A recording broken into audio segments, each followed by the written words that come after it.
Hello all, welcome back to sharing my mind voice well studying. இப்போ நம்ம லாஸ்ட்டாக இருக்கக்கூடிய பேலன்ஸ் ஷீட் ஐட்டமான ப்ரொவிஷன்ஸ் அண்ட் கண்டின்ஜென்ட் லயபிலிட்டிஸ் அப்படிங்கிறத பற்றி பார்க்க போகிறோம். Audit of items of financial ஸ்டேட்மெண்ட்ஸில் ஒரு ப்ரொவிஷன் அப்படின்னா என்னன்னு சொல்கிறாங்கன்னா அது ஒரு லயபிலிட்டி அப்படின்னு சொல்கிறாங்க. ஆனால் அதை நம்மளால் எப்படி மெஷர் பண்ண முடியுமா? ஒரு சப்ஸ்டான்ஷியல் டிகிரி ஆஃப் எஸ்டிமேஷனை வச்சு மட்டும்தான் அந்த லயபிலிட்டியை நம்மளால் மெஷர் பண்ண முடியும் அப்படின்னு சொல்கிறாங்க. ஓகேவா? அந்த ப்ரொவிஷனை நம்ம எப்போ ஃபினான்ஷியல் ஸ்டேட்மெண்ட்ஸில் ரெக்கக்னைஸ் பண்ணணும் அப்படிங்கிறதுக்கு 3 கண்டிஷன்ஸ் கொடுத்துருக்காங்க. ஓகேவா? என்னென்னு பார்க்க போகிறோம். ஒரு என்டிட்டிக்கு ப்ரெசண்ட்டில் ஒரு ஆப்ளிகேஷன் இருக்குது. ஓகேவா? அது லீகல் ஆப்ளிகேஷனாக இருக்கலாம், இல்லை கன்ஸ்ட்ரக்டிவ் ஆப்ளிகேஷனாக இருக்கலாம். As a result of past event, பாஸ்ட்டில் நடந்த ஒரு ஈவெண்ட்னால இப்போ ப்ரெசண்ட்டில் ஒரு ஆப்ளிகேஷன் இருக்குது அப்படின்னு சொல்கிறாங்க. இது ஃபர்ஸ்ட் கண்டிஷன். ஓகேவா? செகண்ட் கண்டிஷன் என்னென்னா, இட் இஸ் ப்ராபபிள். இந்த வேர்டு ரொம்ப முக்கியம். இட் இஸ் ப்ராபபிள் தட் இந்த ப்ரெசண்ட் ஆப்ளிகேஷன் இருக்கு இல்லையா, அதனால் ஃப்யூச்சரில் நமக்கு நம்மளோட ரிசோர்ஸஸ் வெளியே போகிறதுக்கு வாய்ப்பு இருக்குது. அந்த ரிசோர்ஸஸ் வெளியே போகாமல் இருந்துச்சுன்னா நமக்கு ஃப்யூச்சரில் எக்கனாமிக் பெனிஃபிட்ஸ் கிடைக்கும். பட் அதை நம்ம கிவ் அப் பண்ணுற மாதிரியான ஒரு சுச்சுவேஷன் வரும். அதை கொடுத்து தான் இந்த ஆப்ளிகேஷனை செட்டில் பண்ணுற மாதிரி இருக்கும் அப்படின்னு சொல்கிறாங்க. சிம்பிளாக சொல்லணுன்னா, நமக்கு ஒரு கடன் இருக்குது, நம்ம காசு கொடுத்தா தான் அந்த கடன் அடையும். கரெக்டாக? அதையே அப்படி வச்சுக்கோங்க. நம்மளோட பாஸ்ட் ஈவெண்ட் என்னென்னா, நம்ம ஒரு பர்ச்சேஸ் பண்ணிட்டு காசு கொடுக்காம வந்துட்டோம். அதனால் இப்போ ப்ரெசென்ட்டில் நமக்கு காசு கொடுக்க வேண்டிய டியூ டேட்டு வந்துருச்சு. ஸோ இதனால் நம்ம ஃப்யூச்சரில் கண்டிப்பாக நம்மள்ட்ட இருக்க காசை கொடுத்து தான் ஆகணும். அந்த காசு நம்மக்கிட்ட இருந்துச்சுன்னா நமக்கு எக்கனாமிக் பெனிஃபிட்ஸ் வரும். ஆனால் அந்த காசை நம்ம அவுட்ஃப்ளோ கொடுத்து தான் ஆகணும். ஸோ தட் அந்த ஆப்ளிகேஷனை செட்டில் பண்ணலாம், அந்த கடனை தீர்த்து முடிச்சிடலாம். ஓகேவா? அப்புறம் தேர்ட் கண்டிஷன் என்னென்னா, reliable estimate can be made of the amount of the application. இப்போவே நம்மளால் ஒரு ரிலையபிளான ஒரு எஸ்டிமேட்டை போட முடியும். எவ்வளோ அமௌண்ட் அதுக்கு செலவாகும், எவ்வளோ ரிசோர்ஸஸ் நம்ம கொடுத்தா அந்த ஆப்ளிகேஷன் செட்டில் பண்ணலாம் அப்படிங்கிற வேல்யூ ஓரளவுக்கு ரிலையபிளாக நம்மளால் எஸ்டிமேட் பண்ண முடியுது அப்படின்னா தேர்ட் கண்டிஷனும் சாட்டிஸ்ஃபை ஆகிடும். இந்த 3 கண்டிஷனும் சாட்டிஸ்ஃபை ஆகிடுச்சு அப்படின்னா இதை ப்ரொவிஷன்ஸ்ன்னு சொல்லி ஃபினான்ஷியல் ஸ்டேட்மெண்ட்ஸில் ரெக்கக்னைஸ் பண்ணிக்கலாம். If the conditions are not met, no provision is recognised அப்படின்னு சொல்கிறாங்க. ஓகேவா? ஸோ ஒரு லயபிலிட்டி இருக்கணும். அந்த லயபிலிட்டியை சப்ஸ்டான்ஷியல் டிகிரி ஆஃப் எஸ்டிமேஷனை வச்சு தான் நம்ம மெஷர் பண்ணுறோம் அப்படின்னா அதை ப்ரொவிஷன்னு சொல்லலாம். அந்த ப்ரொவிஷனை எப்போ ஃபினான்ஷியல் ஸ்டேட்மெண்ட்ஸில் ரெக்கக்னைஸ் பண்ணணும் அப்படின்னா, நமக்கு ப்ரெசென்ட்டாக ஒரு ஆப்ளிகேஷன் இருக்கணும் which is due to a result of past event. ஓகேவா? அதனால நமக்கு என்ன நடக்கணும், நமக்கு எக்கனாமிக் பெனிஃபிட்ஸ் தரக்கூடிய ஏதாவது ஒரு ரிசோர்ஸஸை நம்ம இதுக்காக கிவ் அப் பண்ணுற மாதிரி இருக்கணும், அவுட்ஃப்ளோ இருக்கணும். அதை வச்சு தான் அந்த ஆப்ளிகேஷனை செட்டில் பண்ணுற மாதிரி இருக்கிறது ப்ராபபிளாக இருக்கணும். ஓகேவா? ப்ராபபிள் அப்படிங்கிற வேர்டுக்கு இங்கே மோஸ்ட் லைக்லி டு ஹேப்பன், இதுதான் நடக்க வாய்ப்பு இருக்குது. லைக் 51%ன்னு வச்சுக்கோங்களேன், நடக்கிறதுக்கான வாய்ப்பு அதிகம் அப்படின்ற மாதிரி சொல்லுவாங்க. டன்னா. அடுத்தது இதை வச்சு நம்ம ஒரு ரிலையபிளான ஒரு எஸ்டிமேட் பண்ண முடியும் அப்படின்ற மாதிரி இருக்குது. இந்த 3 கண்டிஷனும் இருந்துச்சுன்னா ஃபினான்ஷியல் ஸ்டேட்மெண்ட்ஸில் ப்ரொவிஷன் அப்படின்னு போட்டு அமௌண்ட்டை போட்டுற வேண்டியதான். எக்ஸாம்பிள் கொடுத்துருக்காங்க. ப்ரொவிஷனில் என்னென்ன வரும்னா, இப்போ ஒரு லிட்டிகேஷன் இருக்குது, இல்லை ஒரு ப்ரொவிஷன் ஃபார் வாரண்ட்டி இருக்குது, இதெல்லாம் ப்ரொவிஷன்ஸ் அப்படின்னு சொல்கிறாங்க.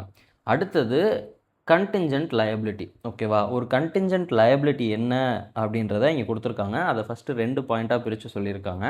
ஃபர்ஸ்ட் பாயிண்டில் என்ன சொல்கிறாங்கன்னா, அ பாசிபிள் ஆப்ளிகேஷன். இங்கே ப்ராபபிள் இல்லை, பாசிபிள். இந்த வேர்டை நல்லா நோட் பண்ணிக்கோங்க. அங்கே ப்ராபபிள், இங்கே பாசிபிள். ஓகேவா? ப்ராபபிள்னால் 50%க்கு மேலே, அது நடக்கிறதுக்கு தான் வாய்ப்பு அதிகம்.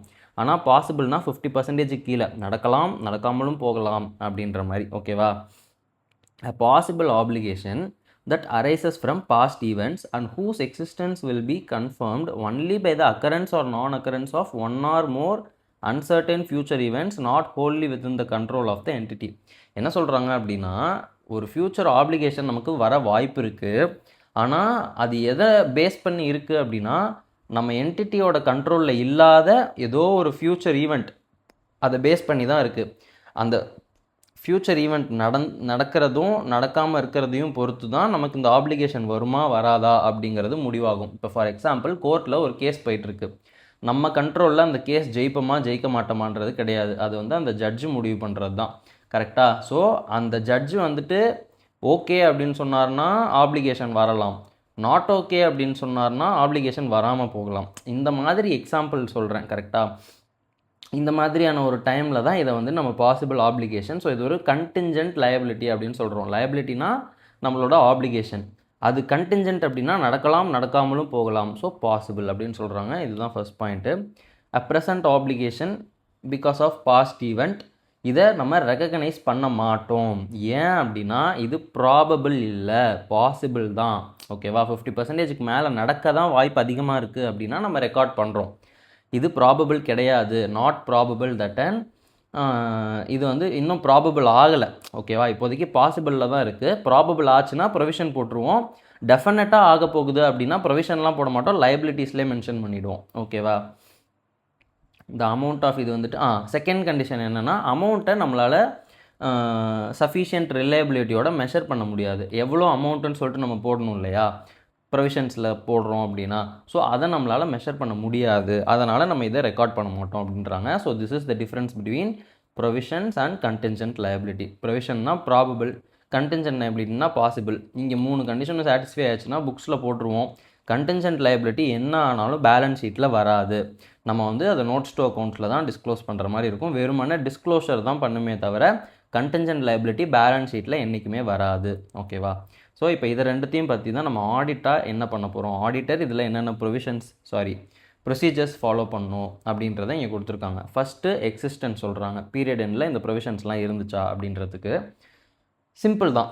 எல்லா ப்ரொவிஷன்ஸோட லிஸ்ட்டையும் வாங்குங்க, அதோட ஜென்ரலாக இருக்கக்கூடிய லெஜர் பேலன்ஸஸோட கம்பேர் பண்ணி பாருங்கன்றாங்க. ரொம்ப சிம்பிளான பாயிண்ட். ஓகேவா?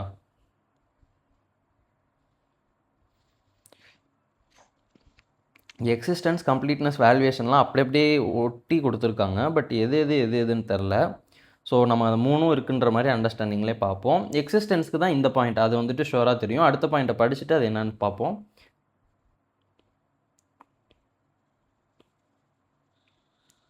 ஓகே, இதில் என்ன சொல்கிறாங்க அப்படின்னா, இதுவும் எக்ஸிஸ்டன்ஸ் மாதிரி தான் தோணுது எனக்கு. ஓகேவா?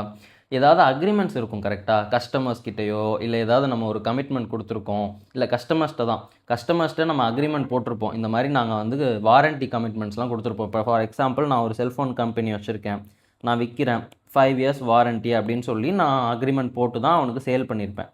ஸோ இது வந்துட்டு என்னோட எப்படி சொல்கிறது, கமிட்மெண்ட், வாரண்ட்டி கமிட்மெண்ட்ஸ். ஓகேவா? இப்போது இன்கேஸ் அங்கே வந்துட்டு ஏதாவது ஒரு ஃபோன் ரிப்பேர் ஆகிடுச்சு 5 இயர்ஸ்க்குள்ளே அப்படின்னா நான் அது ரீபே பண்ணுறதுக்கு எனக்கு ஆப்ளிகேஷன் இருக்குது. ஓகேவா? இதில் அந்த கண்டிஷன்ஸ் எல்லாமே வரும். என்ன வரும், இது வந்துட்டு ஒரு present application due to past event. ஓகேவா? இதில் வந்துட்டு அடுத்த பாயிண்ட் என்ன இருந்துச்சு, ப்ராபபிள், இது நடக்கிறதுக்கு வாய்ப்பு நிறைய இருக்குது. ஏன்னா 100 இது சேல்ஸ் பண்ணோம்னா கண்டிப்பாக 2-3 எனக்கு வீணாக போச்சுன்ட்டு திருப்பி வந்து கேட்பாங்க. இது வந்து ரொம்ப ப்ராபபிள், நடக்கிறதுக்கு வாய்ப்பு இருக்குது. அண்ட் இதுக்கு நம்ம வந்து ரிசோர்ஸஸை கொடுத்து தான் ஆகணும், அமௌண்ட்டோ இல்லை அந்த ஃபோனோ திருப்பி கொடுத்து தான் ஆகணும். அதுக்கு எவ்வளோ ஆகுன்றது நம்மளால் எஸ்டிமேட் பண்ண முடியும். இப்போ 2 ஃபோன் வருது அப்படின்னா, ஒரு ஃபோன் 50,000 அப்படின்னா 2 ஃபோன் 1,00,000 அப்படின்ற மாதிரி நம்மளால் எஸ்டிமேட் பண்ணிட முடியும். ஸோ இதை வந்துட்டு அப்படி கொண்டு வராங்க. ஸோ இதில் ஆக்சுவலாக இன்ஸ்பெக்ட் பண்ண வேண்டியது என்ன அப்படின்னா, கஸ்டமர்ஸ்ட்டு நம்ம என்ன மாதிரி அக்ரிமெண்ட்ஸ் போட்டிருக்கோம், நம்மளோட வாரண்ட்டி கமிட்மெண்ட்ஸ் எந்த மாதிரி இருக்குது அப்படின்றத பார்க்கலாம். அண்ட் அதர் கிளைம்ஸ், லீகல் கிளைம்ஸாக இருக்கலாம், இல்லை ஏதாவது வேறு ஏதாவது கிளைம்ஸாக இருக்கலாம். இதெல்லாம் வந்துட்டு கம்பெனிக்கு எப்படி இருக்குது அப்படிங்கிறத அது சம்மந்தப்பட்ட டாக்குமெண்ட்ஸ் எடுத்து செக் பண்ணுங்கள் அப்படின்றாங்க. ஓகேவா? அடுத்தது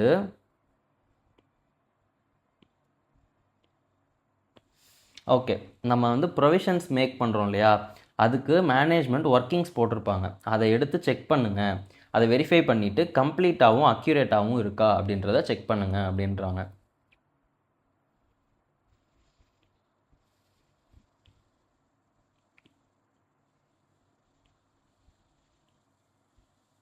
ஓகே, இதில் ஃபஸ்ட் பாயிண்ட் இது வரைக்கும் என்ன சொல்கிறாங்க அப்படின்னா, எங்கெங்கெல்லாம் தேவைப்படுதோ எக்ஸ்பர்ட்டோட ரிப்போர்ட்டை வாங்கிக்கோங்க அப்படின்னு சொல்கிறாங்க. ஏன்னா ஒரு சில இடத்துலலாம் வந்துட்டு அந்த வாரண்ட்டி வந்துட்டு காம்ப்ளெக்ஸாக இருக்கும், நம்மளால் வந்துட்டு அதை கால்குலேட் பண்ண முடியாத மாதிரி இருக்கும். ஸோ அந்த மாதிரி டைம்ஸில் வந்துட்டு எக்ஸ்பர்ட்டோட ரிப்போர்ட்டை வச்சு நீங்கள் அந்த கால்குலேட் பண்ணிக்கோங்க. சில நேரத்தில் வந்துட்டு ஆக்சுவரின்னு அப்படின்னு சொல்லுவாங்க, அவங்கள வச்சு கூட இதை பண்ணுவாங்க அப்படின்ற மாதிரி சொல்கிறாங்க. ஆக்சுவலாக இதுக்கு எக்ஸாக்ட் மீனிங் என்னென்னு பார்ப்போமா. A person who compiles and analyzes statistics and uses them to calculate insurance risk and premiums. ஓகேவா? ஓகே, இதெல்லாம் யூஸ் பண்ணுவாங்க.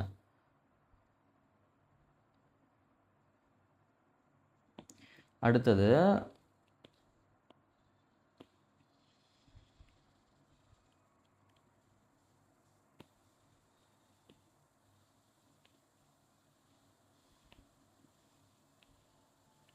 ஓகே, இப்போ என்ன சொல்கிறாங்க அப்படின்னா, அந்த மாதிரி ஒரு கேஸ் இருக்குது, ரொம்ப காம்ப்ளெக்ஸாக இருக்குது, எல்லாமே நமக்கு ஒன்றும் புரியல, எக்ஸ்பர்ட் தேவைப்படுறாங்க அப்படின்ற கேஸில் ஆடிட்டர் வந்துட்டு மேனேஜ்மெண்ட் கிட்ட ரெக்வெஸ்ட் பண்ணுவாங்க அப்படின்னு சொல்கிறாங்க. என்ன கேட்பாங்க அப்படின்னா, அந்த ஆக்சுவரியல் வேல்யூவேஷன் ரிப்போர்ட் இருக்கும்ல, அந்த ஆக்சுவரியை இன்வால்வ் பண்ணி ஒரு ரிப்போர்ட் அவங்க கொடுத்துருப்பாங்கல்ல, அதை எங்ககிட்ட கொடுங்க அப்படின்ற மாதிரி அவர் ரெக்வெஸ்ட் பண்ணுவார். ஆடிட்டர் வந்து மேனேஜ்மெண்ட் கிட்ட எனக்கு இந்த ரிப்போர்ட்டை கொடுங்க அப்படின்ற மாதிரி கேட்பார்.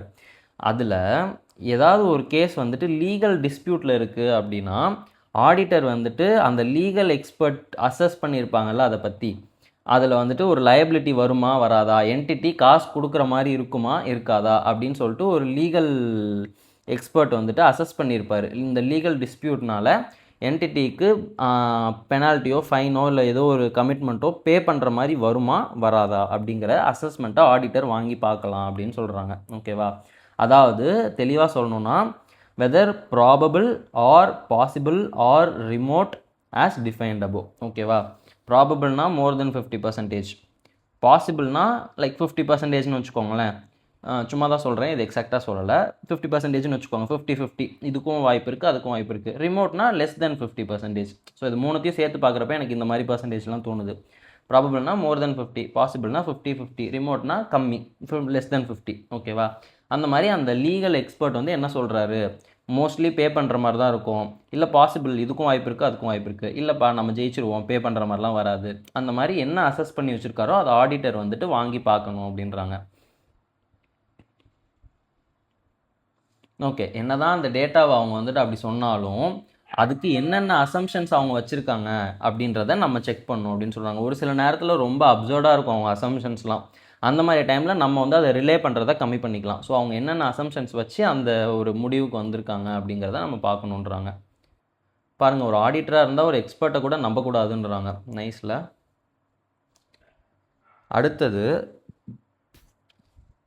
As per SA 500 audit evidence அப்படின்னு சொல்லுவாங்க. ஸ்டாண்டர்ட்ஸ் ஆன் ஆடிட்டிங் 500ல் வந்து ஆடிட் எவிடன்ஸை பற்றி இருக்கும். ICAI இஷ்யூ பண்ணியிருக்காங்க. மேனேஜ்மெண்ட்டோட எக்ஸ்பர்ட்டை ஒரு ஆடிட்டர் யூஸ் பண்ணுறாருன்னா, அதாவது மேனேஜ்மெண்ட்டோட எக்ஸ்பர்ட்டோட ஒர்க்கை ஒரு ஆடிட்டர் யூஸ் பண்ணுறாரு அப்படின்னா அதுக்கு சில ஆடிட் எவிடன்ஸ்லாம் கலெக்ட் பண்ணுற மாதிரி இருக்கும். ஓகேவா? அதில் என்னென்ன அப்படின்றத பார்க்க போகிறோம். ஃபஸ்ட்டு, அந்த எக்ஸ்பர்ட்டோட கம்பீட்டன்ஸ் எவ்வளோ, அவர் எவ்வளோ திறமையானவர், கேப்பபிலிட்டிஸ் எவ்வளோ, அது அவரால் என்னென்னலாம் பண்ண முடியும், அவரோட அப்ஜெக்டிவிட்டி எப்படி இருக்குது, இதெல்லாம் வந்துட்டு நம்ம எவாலுவேட் பண்ணுன்றாங்க. அதுக்கு என்னென்ன பண்ணணும் அப்படின்னா, அந்த எக்ஸ்பர்ட் வந்துட்டு அந்த கம்பெனியில் சம்பளத்துக்கு வேலை செய்கிறாரா, இல்லை அவர் ஒரு அவுட் சைட் பார்ட்டியா. ஏன்னா ஒரு எக்ஸ்பர்ட் அப்படிங்கிறவங்க மோஸ்ட்லி ஒரு ப்ரொஃபஷனலாக இருப்பாங்க. அந்த ப்ரொஃபஷனல் இங்கே சம்பளத்துக்கு வேலை பார்க்குறாங்களா, இல்லை இந்த ஒரு சர்வீஸ் மட்டும் கொடுங்க அப்படின்ற மாதிரி காசு கொடுத்து வராங்களா அப்படின்றத நம்ம செக் பண்ணணும். அப்புறம் என்டிட்டியிலேருந்து அவர் இண்டிபெண்ட்டாக இருக்காரா. பிகாஸ் என்டிட்டியிலேருந்து தான் அவருக்கு சம்பளம் வருது அப்படின்னா அவங்க தான் பாஸ், இவங்க வந்து கீழே ஒர்க்கர். ஸோ ஏதாவது ஒன்று தப்பு கண்டுபிடிச்சி அவர் சொன்னால் கூட அதெல்லாம் முடியாது, நான் சொல்கிற மாதிரி எழுது அப்படின்னு சொன்னால் இவங்கள்ட்ட சேலரி வாங்குற மாதிரி இருந்தால் அது சொல்கிறத கேட்டு தான் ஆகணும். அப்போ வந்து அது டிபெண்ட்டாக போயிடும். ஸோ அப்படி இல்லாமல் இண்டிபெண்ட்டாக இருக்காரா இல்லையா அப்படிங்கிறத செக் பண்ண சொல்கிறாங்க. ஓகே, ஆடிட்டருக்கு இந்த எக்ஸ்பர்ட்டோட ப்ரீவியஸாக ஏதாவது ஒரு ஒர்க் எக்ஸ்பீரியன்ஸ் இருக்கா, அப்படி இருந்தால் அதையும் வந்து கன்சிடர் பண்ணுங்கள் அப்படின்ற மாதிரி சொல்கிறாங்க. போன வருஷமும் அவர் கூட தான் பண்ணேன், அவர் சொன்னது எல்லாமே கரெக்டாக தான் இருந்துச்சு, இல்லை அவர் சொன்னது எதுவுமே சரியில்லை, அந்த மாதிரி எந்த எக்ஸ்பீரியன்ஸ் இருந்தாலும் அதையும் கன்சிடர் பண்ண சொல்கிறாங்க. சூப்பர். இப்போ வந்து அந்த எக்ஸ்பர்ட்டுக்கு நாலேஜ் இருக்கா இல்லையா, அவர் என்ன குவாலிஃபிகேஷன், அவருக்கு வந்துட்டு ஏதாவது ஒரு ப்ரொஃபஷனல் பாடியில் மெம்பர்ஷிப் இருக்கா, இல்லை இண்டஸ்ட்ரியில் அசோசியேஷன் இருக்கா, எந்த மாதிரியான ஆள் அவர், அவரோட நாலேஜ் எவ்வளோ, அவர் என்ன படிச்சிருக்காரு சாரி அப்படிங்கிறதெல்லாம் செக் பண்ணுங்க அப்படின்றாங்க. இதெல்லாம் எதுக்காக, அந்த எக்ஸ்பர்ட்டோட கம்பீட்டன்ஸ், கேப்பபிலிட்டி, அப்ஜெக்டிவிட்டியை எவாலுவேட் பண்ணுறதுக்காக, CCO. ஓகேவா? அடுத்தது, ஃபஸ்ட்டு எக்ஸ்பர்ட்டை பற்றி ஆராய்ச்சி பண்ணோம். இப்போ எக்ஸ்பர்ட்டோட ஒர்க்கை பற்றி ஆராய்ச்சி பண்ண போகிறோம். ஓகேவா? அதாவது understanding of the work of that expert. அந்த எக்ஸ்பர்ட் பண்ண ஒர்க்கை நம்ம அண்டர்ஸ்டாண்ட் பண்ணிக்க போகிறோம். ஓகேவா? ஓகே, அந்த எக்ஸ்பர்ட் பண்ண வேலையை அவர் சரியாக தான் பண்ணியிருக்காரா அப்படிங்கிறத பார்க்குற அளவுக்கு ஆடிட்டர் இருக்காரா அப்படின்றத பார்க்க சொல்கிறாங்க. ஓகே, மேனேஜ்மெண்ட் வந்து என்னென்ன அசம்ஷன்ஸ் யூஸ் பண்ணியிருக்காங்க அண்ட் என்ன மெத்தடில் அதை பண்ணியிருக்காங்க அந்த ஒர்க்கை அப்படிங்கிற வந்துட்டு எவாலுவேட் பண்ண சொல்கிறாங்க. ஓகே, அந்த எக்ஸ்பர்ட் வந்து டேட்டா யூஸ் பண்ணியிருப்பார் இல்லை, அதில் வந்து எந்த மாதிரியான நேச்சர் ஆஃப் டேட்டா யூஸ் பண்ணியிருக்காங்க. ஏன்னா அந்த டேட்டாவை பேஸ் பண்ணி தான் அவங்க அசம்ஷன்ஸ் வச்சுருப்பாங்க. அந்த அசம்ஷன்ஸையும் டேட்டாவையும் வச்சு தான் ஒரு ஃபைனலாக ஒரு ரிப்போர்ட் கொடுத்துருப்பாங்க. அவர் ஒரு கன்க்ளூஷன்ஸ்க்கு வந்திருப்பாங்க. கரெக்டாக? ஸோ அந்த டேட்டாவோட நேச்சர் என்ன, அந்த டேட்டாவே நம்பகத்தன்மை இல்லை, நாங்கள் ChatGPTயில் பார்த்து எடுத்தோம் அப்படின்ற மாதிரி சொன்னாங்கன்னா it is not at all reliable. So அது அவங்க ஒர்க்கே நம்ம வந்துட்டு கன்சிடர் பண்ணக்கூடாது, நம்ம ஃப்ரெஷ்ஷாக ஆடிட் ப்ரொசீஜர்ஸ் தான் பண்ணணும் அப்படின்ற மாதிரி இருக்கும். இல்லை அவங்க எல்லாமே சூப்பராக பண்ணுறாங்க, கரெக்டான டேட்டா, ரொம்ப ரிலையபிளான டேட்டாவாக இருக்குது அப்படின்னா ஓகே அப்படின்ற மாதிரி இருக்கலாம். ஸோ அதை வந்துட்டு அண்டர்ஸ்டாண்ட் பண்ணிக்க சொல்கிறாங்க. அடுத்தது evaluate the appropriateness of his work as audit evidence for the relevant assertion. Okay, first என்ன சொன்னாங்க, அந்த எக்ஸ்பர்ட்டோட கம்பீட்டன்ஸ், கேப்பபிலிட்டி, அப்ஜெக்டிவிட்டி எல்லாம் எவாலுவேட் பண்ண சொன்னாங்க. அடுத்து அந்த ஒர்க்கை பற்றி அண்டர்ஸ்டாண்ட் பண்ணிக்க சொல்கிறாங்க. அடுத்தது அந்த ஒர்க் இருக்கு இல்லையா, அது வந்துட்டு நம்ம ஆடிட் எவிடன்ஸாக எடுக்கிற அளவுக்கு அப்ராப்ரியேட்டாக இருக்கா அப்படின்றத பார்க்க சொல்கிறாங்க. ஓகேவா?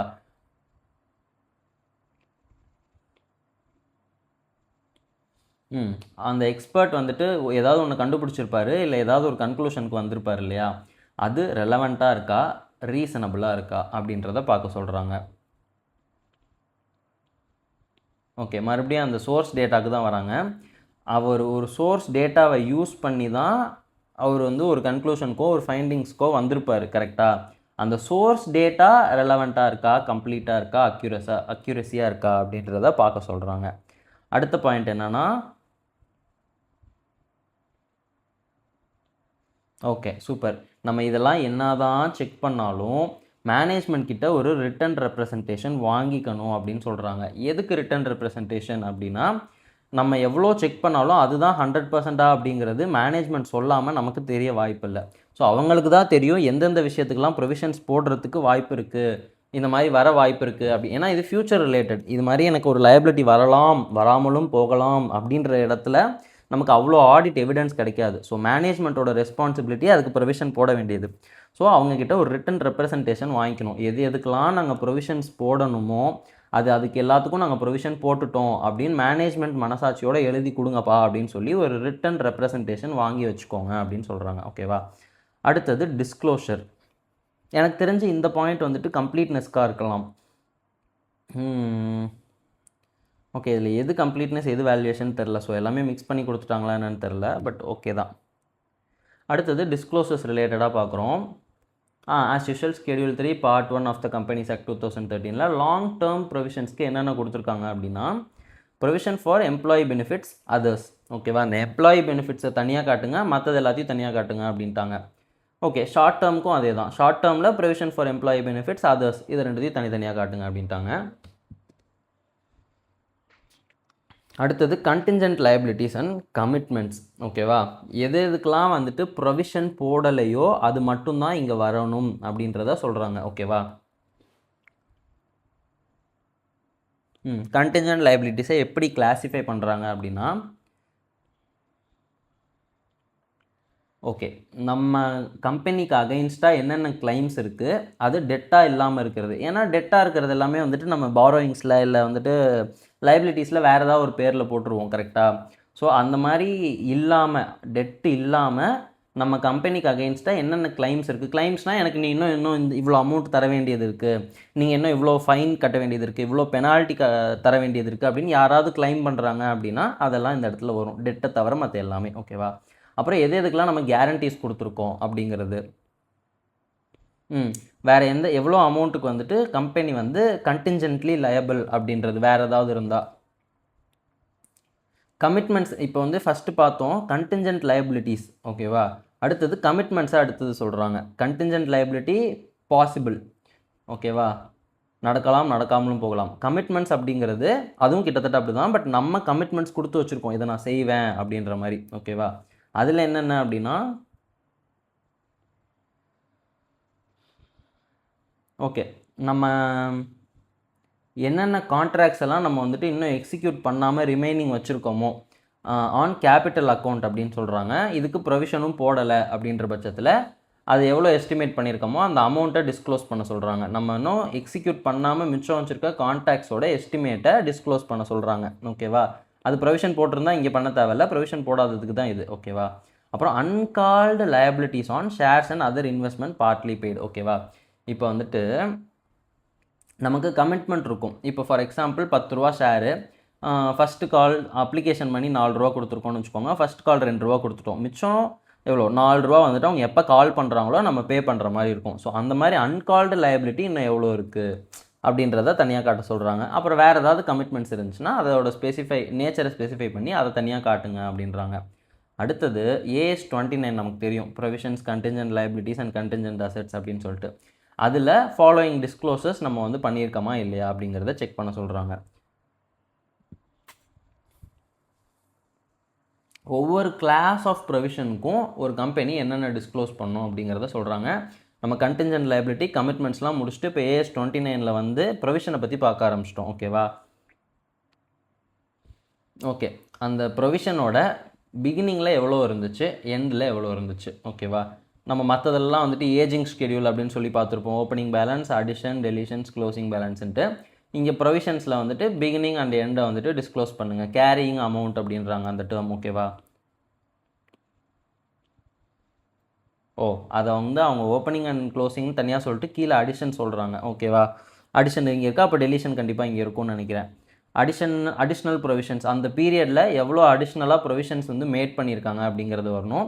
Including increases to existing provisions. ஓகேவா? இப்போ ஃபார் எக்ஸாம்பிள் புதுசாக ஒரு ப்ரொவிஷன் போட்டாலும் சரி, இல்லை ஆல்ரெடி இருக்க ப்ரொவிஷனில் அமௌண்ட்டை இன்க்ரீஸ் பண்ணாலும் சரி, அதை இங்கே வந்துட்டு அடிஷ்னல் அப்படின்ற இதில் செகண்ட் பாயிண்டில் கன்வே பண்ணுறாங்க. தேர்ட் பாயிண்டில் என்ன சொல்கிறாங்கன்னா, amount used, that is incurred and charged against the provision during the period which is nothing but deletion of provision. இப்போ ஃபார் எக்ஸாம்பிள் நான் ப்ரொவிஷன் வந்து ஆல்ரெடி என்கிட்ட 100 ரூபா இருக்குது. இந்த வருஷம் வந்துட்டு நான் ஆட் பண்ணுறேன், எவ்வளோத்த 20 ருபீஸ் எக்ஸ்ட்ரா ஆட் பண்ணுறேன். இது வந்துட்டு இப்போ கன்சியூமாக அது என்ன அமௌண்ட், இன்கர்டு. ஓகேவா? இன்கர்டுன்னு வச்சுக்கலாம், ஆர் சார்ஜ்டுன்னு வச்சுக்கலாம். ஓகேவா? எவ்வளோனா நான் எனக்கு ஃப்யூச்சரில் இவ்வளோ லைபிலிட்டி வரும் அப்படின்ற மாதிரி நான் அசியூம் பண்ணி வச்சுருந்தேன். அந்த லைபிலிட்டி வந்துருச்சு. ஸோ இந்த 100 ருபீஸ்லேருந்து எடுத்து நான் அதுக்கு செலவு பண்ணிட்டேன். ஒரு 30 ரூபா செலவு பண்ணிட்டேன்னு வச்சுக்கோங்களேன். சாரி, இன்னொரு 0 போட்டேன்னா 30 ரூபா செலவு பண்ணிட்டேன். ஸோ என்ன ஆகும், டோட்டலாக 90 ருபீஸ் மிச்சம் இருக்கும். கரெக்டாக? அதை தான் சொல்கிறாங்க. ஆல்ரெடி இருக்க ப்ரொவிஷன்ஸ்லேருந்து எடுத்து யூஸ் பண்ண அமௌண்ட்டை கழிச்சுக்கணும். ஸோ அதையும் பார்த்துக்கோங்க, செக் பண்ணிக்கோங்க அப்படின்ற மாதிரி சொல்கிறாங்க. Unused amounts reversed during the period. இது ஒன்று இருக்குல்ல. ஸோ இப்போ ஃபார் எக்ஸாம்பிள் ஓப்பனிங் வந்துட்டு 100 ரூபா இருக்குது. அடிஷன்ஸ் வந்துட்டு ஒரு 20 ருபீஸ் பண்ணுறேன். இன்கர் ஆனது ஆர் சார்ஜ் பண்ணது. ஓகேவா? அது வந்துட்டு ஒரு 30 ருபீஸ் இருக்குது. மிச்சம் என்ன சொல்கிறாங்க, அடுத்து என்ன சொல்கிறாங்கன்னா, அன்யூஸ்டுனா என்னென்னா, நான் வந்துட்டு ஒரு ஜிஎஸ்டி லைபிலிட்டின்னு வச்சுக்கலாமே. எக்ஸாம்பிளுக்கு ஒரு 50 ரூபா ஜிஎஸ்டி நான் பே பண்ணணும்னு நினச்சி ப்ரொவிஷன் போட்டேன். பட் 40 ரூபாயிலே வேலை முடிஞ்சிருச்சு. ஃபைன் பெனால்ட்டிலாம் பார்த்து நல்ல ஆடிட்டராக நல்ல லாயராக பார்த்து வாதாடி 10 ரூபா கம்மி பண்ணி கொடுத்துட்டாங்க. ஸோ 40 ரூபா கட்டினாலே போதுன்ற மாதிரி வந்துருச்சு. ஸோ அந்த மிச்சம் 10 ரூபா நம்ம ப்ரொவிஷன் போட்டிருந்தோம் இல்லையா, அதான் அன்யூஸ்டு. ஸோ அதை ரிவர்ஸ் பண்ணுறோம். ஸோ அதுவும் மைனஸில் தான் வரும். இது எல்லாமே மைனஸில் வரும். அடிஷன்ஸ் மட்டும் ப்ளஸ் ஆகும். ஸோ இப்போ என்ன ஆகும், 100 + 20 120 -40 ஸோ 80 அப்படின்ற மாதிரி இப்படி இருக்கும், டேலி ஆகிடும். ஸோ இதை தான் வந்துட்டு செக் பண்ண சொல்கிறாங்க. மைனஸில் டெலிஷன்ஸ்னு ஒன்று சொல்லாமல் 2 சொல்கிறாங்க. ஒன்று யூஸ் பண்ணுறது, இல்லை யூஸ் பண்ணாமல் அதை ரிவர்ஸ் பண்ணுறது. ஓகேவா? அதோட வேலை முடிஞ்சு இனிமேல் தேவைப்படாது அப்படின்ட்டு அதையும் ரிவர்ஸ் பண்ணிவிடுவோம். குட்.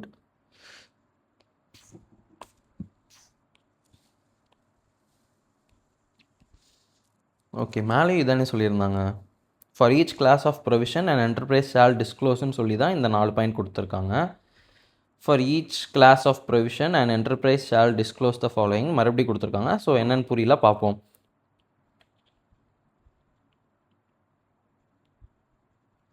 இது ரெண்டுமே ப்ரொவிஷனுக்கு தானா, இல்லை ஏதாவது ஸ்பெல்லிங் மிஸ்டேக்கா?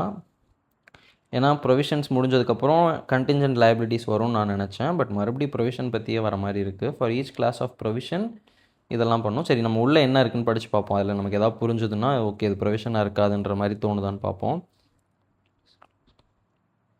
ஓகே, ஹெட்டிங்கில் கிளியராக ப்ரொவிஷன்ஸ் தான் கொடுத்துருக்கான். A brief description of the nature of the application and the expected timing of any resulting outflows of economic benefits. I guess இது கண்டிஞ்சன்ட் லைபிலிட்டின்னு நினைக்கிறேன். If I am not wrong, scientifically இது வந்து provision இங்கே வரக்கூடாது, contingent லைபிலிட்டின்னு வரணும்னு நான் நினைக்கிறேன். பட் இதை ஃபுல்லாக படிச்சுட்டு ChatGPT ஒரு வார்த்தை கேட்டுக்கலாம். Let's see.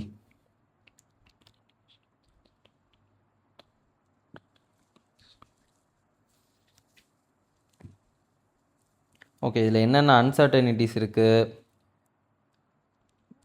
அமௌண்ட்டை பொறுத்து என்னென்ன அன்சர்டனிட்டிஸ் இருக்குது, டைமிங்கை பொறுத்து என்னென்ன அன்சர்டனிட்டிஸ் இருக்குது அப்படின்றதெல்லாம் பார்த்துக்க சொல்கிறாங்க அந்த அவுட்ஃப்ளோக்கு. எனக்கு தெரிஞ்சு இது கன்ஃபார்ம் கண்டின்ஜென்ட் லைபிலிட்டி தான். ஓகே, இந்த அன்சர்டனிட்டிஸு, அமௌண்ட்டு, டைமிங்லாம் ரிலேயபிளாக மெஷர் பண்ண முடியாது. ஸோ அந்த கண்டிஷன்ஸ்லேயே பார்த்தோம்ல. ஸோ செக் பண்ணுவோம் சாட் ஜிபிடிட்ட.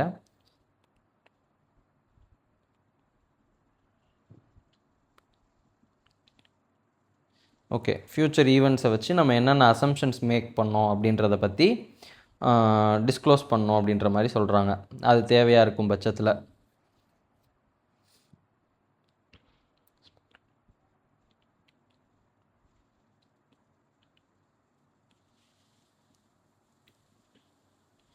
ஓகே, இது வந்துட்டு எனக்கு தெரிஞ்சு கண்டின்ஜென்ட் அசட்டுன்னு நினைக்கிறேன் கடைசி பாயிண்ட்டு. ஏன்னா ஏதாவது ஒன்று வரத்துக்கு வாய்ப்பு இருக்குது அப்படின்ற மாதிரி இருக்கும்ல. ஸோ அதுதான் வந்துட்டு இந்த தேர்ட் பாயிண்ட் வந்து அதை பற்றி தான் பேசுதுன்னு நினைக்கிறேன். The amount of any expected reimbursement, அதாவது நம்ம ஒரு செலவு பண்ணிட்டோம், அதை ரீஇம்பர்ஸ் பண்ணுவாங்க, நமக்கு அது திருப்பி வந்துடும் அப்படின்ற நம்பிக்கை இருக்குது. ஸோ அது ஒரு கண்டின்ஜென்ட் அசட்டுன்னு நினைக்கிறேன்.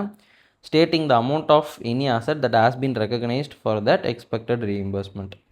ஓகே, ஐ கெஸ் இது கண்டிப்பாக ப்ரொவிஷன் இல்லைன்றது என்னோடய கட் ஃபீலிங் வந்து சொல்லுது. லெட் சி, இதை ஃபுல்லாக படிச்சுட்டு இது இன்னும் ஒரு பேராகிராஃப் தான் இருக்குது, அதை முடிச்சுட்டு நம்ம சாட் ஜிபிடிட்ட போகலாம். Stay tuned.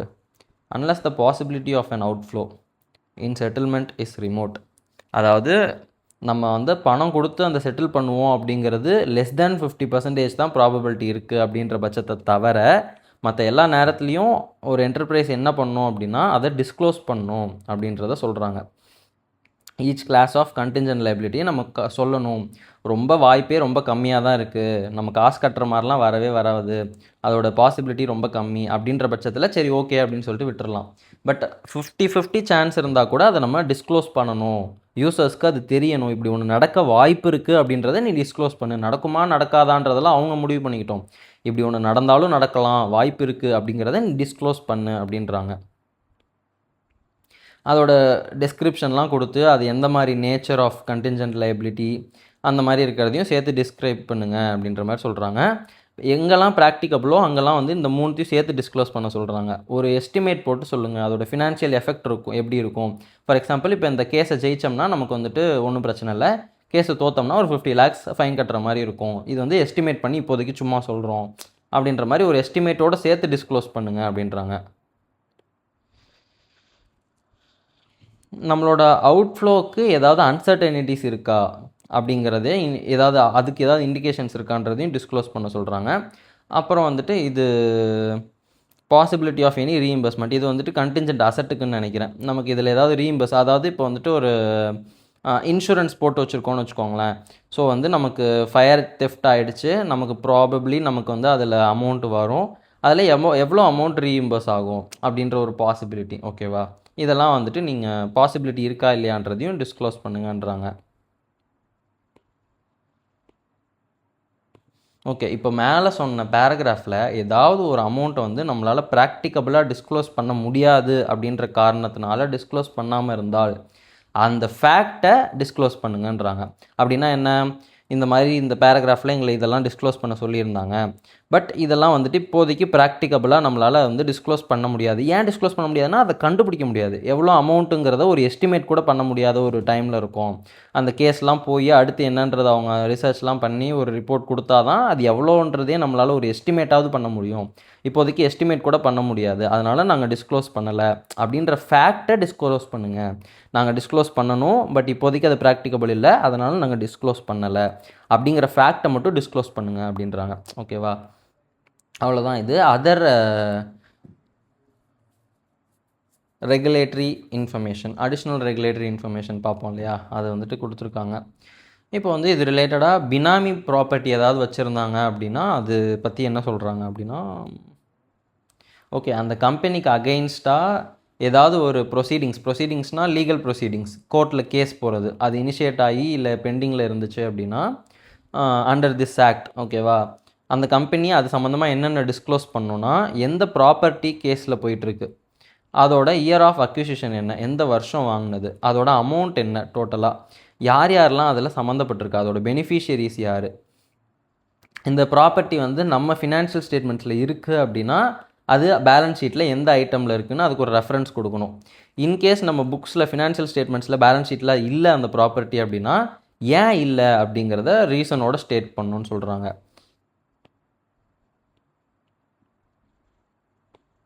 ஓகே, இந்த அபெட்டர் அது இதுன்றாங்க, அதோட மீனிங் எனக்கு தெரில. A person who encourages or assists someone to do something wrong, in particular to commit a crime. Oh, okay. Where there are proceedings, okay.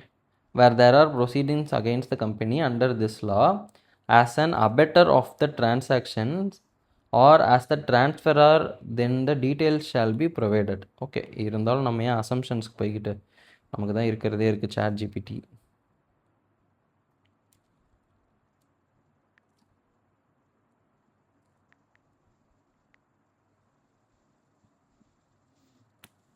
Proceedings against the company. Okay, as an abettor of the transaction. Abettor அப்படின்னா ஒரு தப்பு நடக்கிறதுக்கு someone who helps, supports or facilitates another person in doing something. ஓகேவா, suppose ஏ வந்துட்டு ஒரு illegal transaction பண்ணுறாங்க அப்படிங்கிறப்ப அந்த கம்பெனி வந்து அதை ஹெல்ப் பண்ணி கொடுக்குது அப்படின்னா கம்பெனி தான் அபெட்டர் அப்படின்ற மாதிரி சொல்கிறாங்க. ஆர் டிரான்ஸ்ஃபரர்னால் அவங்க தான் தப்பு பண்ணுறாங்க. ஓகே, தப்பு பண்ணுறவங்களா இருந்தாலும் சரி, தப்பு பண்ணுறதுக்கு துணை போனவங்களா இருந்தாலும் சரி, அதை மென்ஷன் பண்ணணுன்றாங்களாட்டுக்கு, அந்த டீட்டெயில்ஸை ப்ரொவைட் பண்ணணும் அப்படின்ற மாதிரி சொல்கிறாங்க. Company is an abettor or company is the transferor, எதுவாக இருந்தாலுமே அதோட டீட்டெயில்ஸை நீங்கள் வந்துட்டு இது பண்ணுங்கள், எஸ்டாப்ளிஷ் பண்ணுங்கள் அப்படின்றாங்க. நைஸ். ChatGPTலலாம் இந்த அளவுக்கு டீப்பாக புரிஞ்சிருக்காது. Where there are proceedings against the company under this law as an abettor of the transaction or as the transferor, then the details shall be provided. ஓகேவா, இது ரெண்டில் எது இருந்தாலும் நம்ம வந்து அதுக்கான டீட்டெயில்ஸை ப்ரொவைட் பண்ணுன்றாங்க. Nature of proceedings, status of same and company's view on same. எந்த மாதிரியான ப்ரொசீடிங்ஸ் போயிட்டுருக்கு, அதோட கரண்ட் ஸ்டேட்டஸ் என்ன, நம்ம கம்பெனி அதை பற்றி என்ன நினைக்குது அப்படிங்கிறதையும் டிஸ்க்ளோஸ் பண்ணுங்கன்றாங்க. ஓகேவா, இது வந்து பினாமி ப்ராப்பர்ட்டியை பற்றி டிஸ்க்ளோஸ் பண்ண வேண்டிய விஷயங்கள். அடுத்தது relationship with struck off companies. யோசிக்கவே வேணாம், ஸ்ட்ரக் ஆஃப் கம்பெனிஸ்னாலே எனக்கு என்னன்னு தெரில. ஸோ நம்ம டேரெக்டாக ChatGPT போயிடலாம். we don't have much time.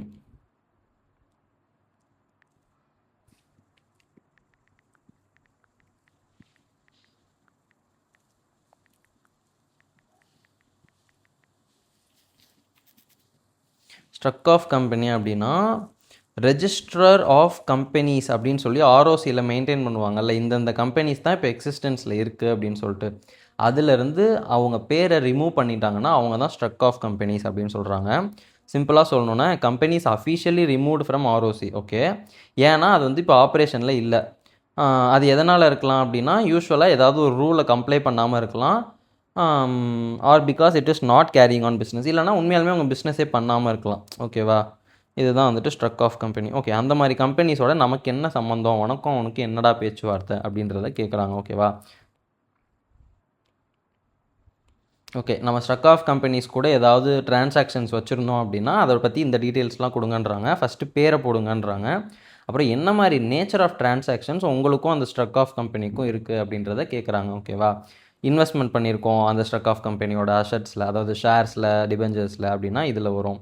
இல்லை எங்களுக்கு அவங்க காசு தர வேண்டியது இருக்குது, இல்லை நாங்கள் அவங்களுக்கு காசு தர வேண்டியது இருக்குது, ஷேர்ஸ் வந்துட்டு அவங்க வச்சுருக்காங்க, இல்லை வேறு ஏதாவது அதர் அவுட்ஸ்டாண்டிங் பேலன்சஸ் அப்படின்னா நம்ம ஸ்பெசிஃபை பண்ணோம். ஓகேவா, ஸோ அந்த மாதிரி எவ்வளோ அமௌண்ட் பெண்டிங் இருக்குது.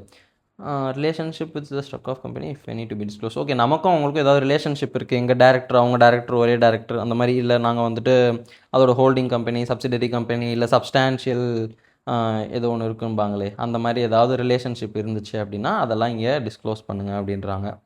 அடுத்தது ரேஷியோஸ். ஜென்ரலாகவே ஒரு பேலன்ஸ் ஷீட்டுன்னு எடுத்தாலே இந்த மாதிரி ரேஷியோஸ் எல்லாம் வந்து நம்ம டிஸ்க்ளோஸ் பண்ணுன்றாங்க.